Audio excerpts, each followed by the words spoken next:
Merci, Monsieur le Président. Donc, effectivement, une intervention qui s'intercale au bout de 4 heures de débat et 4 délibérations, je crois, et plus de 400 internautes qui nous suivent encore et qui sont bien courageux. Et côté ça se comprend, le sujet est tellement important. Je souhaiterais, sans être trop long, et je vais faire un effort, et évidemment, je vais supprimer une bonne partie de mon intervention. Partager avec vous une partie du cheminement qui m'a fait avancer sur ce sujet. Plusieurs thèmes, 5 thèmes. La pollution de l'air, générée par le contournement, beaucoup l'ont évoqué. Quiz de la disparition, conformément à la loi, puisque tout ça a été acté par la loi, des véhicules à énergie fossile. Tout ça est prévu pour 2040 sur l'impact de la pollution. Tout en sachant que les chiffres sont tombés sur l'année 2019, tout le monde a dû en prendre connaissance. La vente des véhicules électriques a été doublée. La vente des véhicules hybrides a été triplée. Et puis, même si ce n'est pas toujours des exemples, pour le coup, ça attire l'attention. Quand on regarde de l'autre côté de la Manche, les Anglais qui, eux, se sont fixés comme objectif 0 véhicule à énergie fossile dès 2030. Après, vous allez me dire, il y a les poids lourds. Pour le coup, les poids lourds électriques, on n'est pas près de les voir. Néanmoins, les poids lourds à l'hydrogène, c'est loin d'être une utopie. Pour votre information, la ville de Maromme s'engage dans cette démarche pour sa flotte, uniquement les poids lourds, et tout ça en lien évidemment avec les contraintes de la ZFE qui arriveront dans quelques mois. Justement, je trouve que ça a été évoqué parfois un peu rapidement concernant ce fameux périmètre de la zone ZFE sera infranchissable demain par les poids lourds. Aujourd'hui, 16 communes se sont positionnées. Je partageais avec le président sur la réflexion et l'hésitation. J'avais à impliquer ma commune dès le départ parce que manque de réponse à certaines interrogations qui sont partagées d'ailleurs. Alors comment desservir ces entreprises, notre bassin d'emploi, dans ce périmètre dans lequel il y aura des fortes contraintes. On parle de 2022, 2021 pour les véhicules légers, mais en tout cas pour le plus grand public, 2022, donc vraiment demain. Alors même si on a tous en tête les navettes électriques, les véhicules électriques sur ce qu'on appelle le dernier kilomètre. Alors, c'est un vœu pieux depuis de nombreuses années, mais au bout du compte, on s'aperçoit qu'on en est encore très loin. Alors j'entends depuis 20 ans, ça a été redit ce soir, les arguments sur les modes de transport plus économes en carbone, comme le fleuve, le ferroviaire. On en parle beaucoup, mais je vois aucune volonté de gouvernement successif, parce qu'on le sait tous, ça ne va pas jouer à l'échelle métropolitaine, ces infrastructures routières et d'organisation autour du fleuve. Et les millions qu'on consacre à ce contournement est, millions avec des chiffres effectivement, je suis d'accord avec le président, qui à mon avis vont évoluer au fil du temps, ont déjà évolué au fil du temps. Déjà, si ces millions, on les fléchait sur les alternatives que je viens de citer, on serait bien loin du compte. Parce qu'on sait bien, ce genre d'investissement, certains ont évoqué des chiffres sur la ligne Paris-Normandie, c'est des milliards d'investissements. Et ça, uniquement pour notre territoire, pour arriver à organiser justement tous ces réseaux de transport intramuros à l'intérieur de notre territoire, sachant que notre territoire quand même est assez vaste, avec un urbain très dense, un périurbain et un rural, parce que on a tendance aussi un peu à oublier ces 45 petites communes qui composent notre métropole. Ensuite, l'autre point sur la minéralisation des sols. Là, il faut le dire clairement, il serait de mauvaise foi de dire le contraire. Oui, cette infrastructure va minéraliser des terres agricoles. J'ai fait mes comptes, je me trompe peut-être, mais je suis à moins de 200 hectares, effectivement, sur lequel sera posé de l'enrobé et sur lequel ça sera vraiment minéralisé. Et cela a été parfaitement appréhendé par les élus du précédent mandat, qui, je le rappelle, ont largement voté le PLUI, où le contournement Est était parfaitement inscrit, avec le faisceau, son emprise foncière et les contreparties obligatoires imposées par les services de l'État, tout à fait, sans que ça choque personne, pour compenser justement cette minéralisation des sols à l'échelle de la métropole, avec des espaces naturels. Et aujourd'hui, le PLUI prévoit cela. Alors j'entends, je comprends cet argument, mais je me dis aussi, soyons vertueux. Proposons aussi, proposons sur notre territoire, sur les centaines d'hectares, il y a une délibération qui va être présentée par un vice-président qui justement parle de valoriser nos friches industrielles trop nombreuses, qui s'entérinent dans des procédures administratives, dans des coûts astronomiques, d'achat du foncier, souvent des terrains qui sont en liquidation judiciaire, souvent des terrains hyper pollués, très compliqués à dépolluer avec des coûts, ce qui fait qu'à la revente, c'est souvent des choses qui n'avancent pas pendant des dizaines et des dizaines d'années. Eh bien, pas la totalité, mais allez, 200 hectares de ces friches industrielles, on pourrait imaginer complètement les rendre naturelles et créer des forêts urbaines. Et je le répète, en tout cas, moi je le porte au niveau de ma commune, en centre-ville, un square, un parc, aujourd'hui qui a été multiplié par 3 pour 18 000 m², parce que les espaces de fraîcheur, ça a été évoqué, Bérégovoy Grosvois l'a évoqué sur le pic qu'on a eu, vont devenir importants. Et je pense qu'on pourrait augmenter nos espaces verts en cœur de métropole, justement, sur ces friches industrielles. Alors je ne parle pas des grandes friches industrielles qui sont effectivement attenantes au port, il faut les valoriser et porter ces terrains pour développer l'économie. Mais on a tous des poches un peu parsemées dans nos villes qui pourraient être valorisées et naturalisées. Ensuite, sur les chiffres de l'enquête publique, j'en ai déjà partagé avec le président. Vous dire que je ne suis pas convaincu de la véracité de ces chiffres. En tout cas, personne n'a réussi à me convaincre. Alors j'ai eu de nombreux échanges avec des associations militantes avec lesquelles j'ai souhaité débattre, écouter leurs arguments. Fais de serre toi-même, les représentants de Greenpeace, l'association qui est contre le contournement. Et je constate une chose, nous nous posons les mêmes questions sur le mode de calcul, qui nous donne des éléments chiffrés du trafic, avec ou sans le contournement, sans trop savoir quel est le mode de calcul pour arriver à ces chiffres. C'est quand même déterminant dans nos débats de ce soir. C'est-à-dire qu'on a tous des argumentaires, je trouve que les élus se sont investis, ont bossé leur dossier, et apportent des chiffres qui sont le fruit de l'enquête publique. Mais comment on arrive à ces chiffres? Quel est le modèle de calcul pour nous avancer ces chiffres?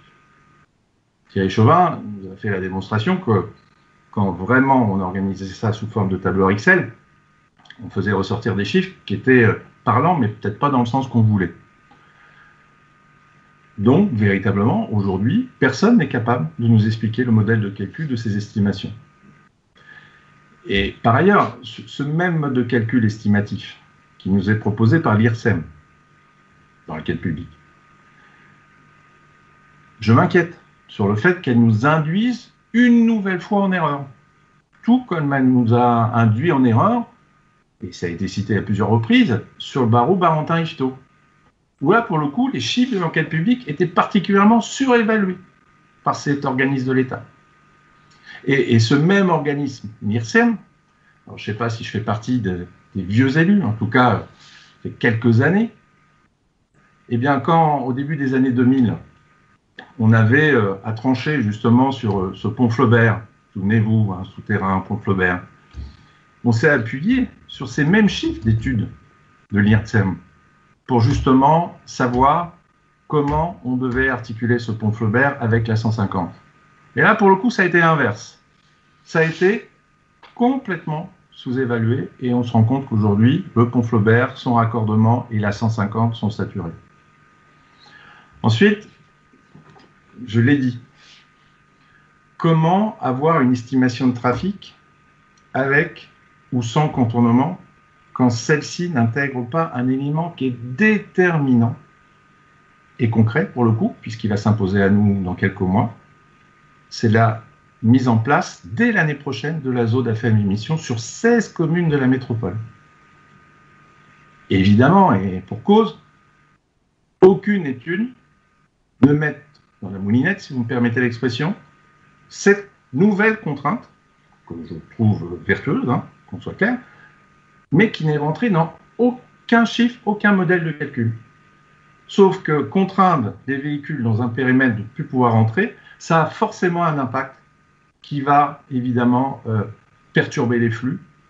C'est une équation, à mon sens, où on a trop nombreux inconnus pour pouvoir étayer ces arguments, notamment sur les conséquences à l'Est comme à l'Ouest. Ça vient d'être démontré et expliqué sur le trafic de manière globale sur la métropole.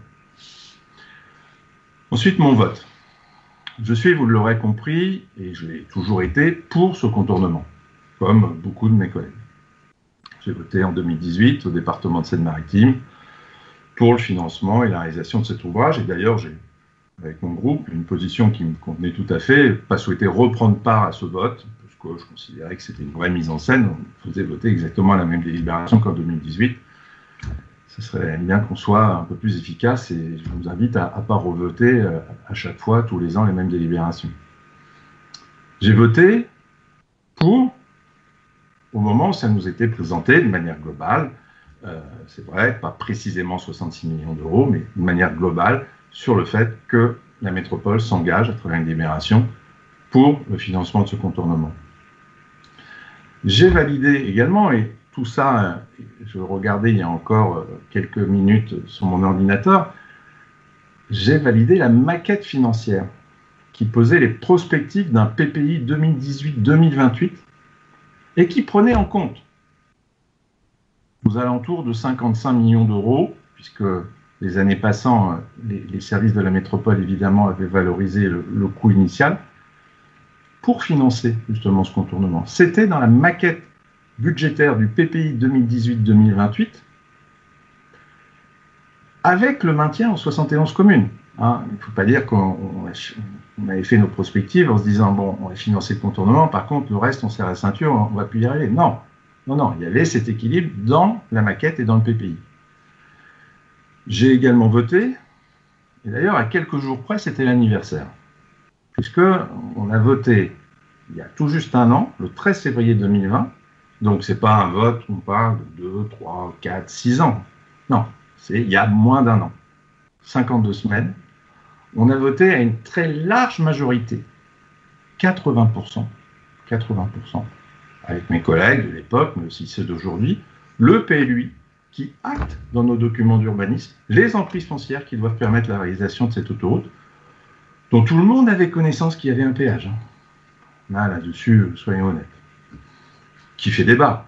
Et ça, je l'accepte, et même moi, il m'interpelle. Mais on savait, quand on a voté à 80% le PLUI, que cette autoroute aurait un péage. Ce lundi 8 février, voilà, pas une surprise, je voterai donc en cohérence avec mes votes précédents, de nouveau, avec une constance, la réalisation de ce contournement. Enfin, pour conclure, je tiens vraiment à le dire, et c'est vraiment très sincère, je tiens vraiment à remercier Nicolas Maillé-Rossignol pour la possibilité qu'il a donnée à chacun, dans sa propre majorité, d'exprimer ses opinions, et dans le respect de nos arguments respectifs, sans stigmatiser ou dénigrer celles ou ceux qui ne partageaient pas son avis. Reconnaissant même, avec sincérité, la faiblesse ou la pertinence des arguments des uns et des autres.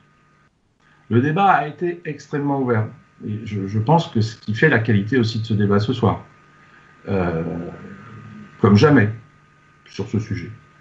Ce qui me conforte dans mon idée, que nous pouvons vraiment faire de la politique autrement, vraiment sans rester enfermés dans une pensée unique. C'est d'ailleurs, après la délibération d'Amazon, c'est la deuxième fois en moins d'un an que notre groupe partage des points de vue différents avec les élus qui la composent. Et voilà, je le dis, je considère que c'est une force de former un collectif, tout en respectant nos différences sur des sujets aussi importants que le contournement. Alors je considère qu'il n'y a pas d'un côté les écolos et de l'autre côté les irresponsables. Hein. En 12 ans, en tant que maire dans ma commune, à Maromme, que je dirige, je n'ai pas lieu de faire la démonstration que la sensibilité à l'écologie, elle est omniprésente. Hein. On parlait que justement, c'était plus de 50 000 tonnes de CO2 sur la réalisation de ce contournement. j'avais un chiffre en tête qui arrivait ce soir. La réalisation, la construction de toutes pièces du réseau de chaleur urbain de Maroc, qui raccorde aujourd'hui plus de 75% de la population, on est parti à zéro, c'est plus de 10 000 tonnes de CO2 en moins produit.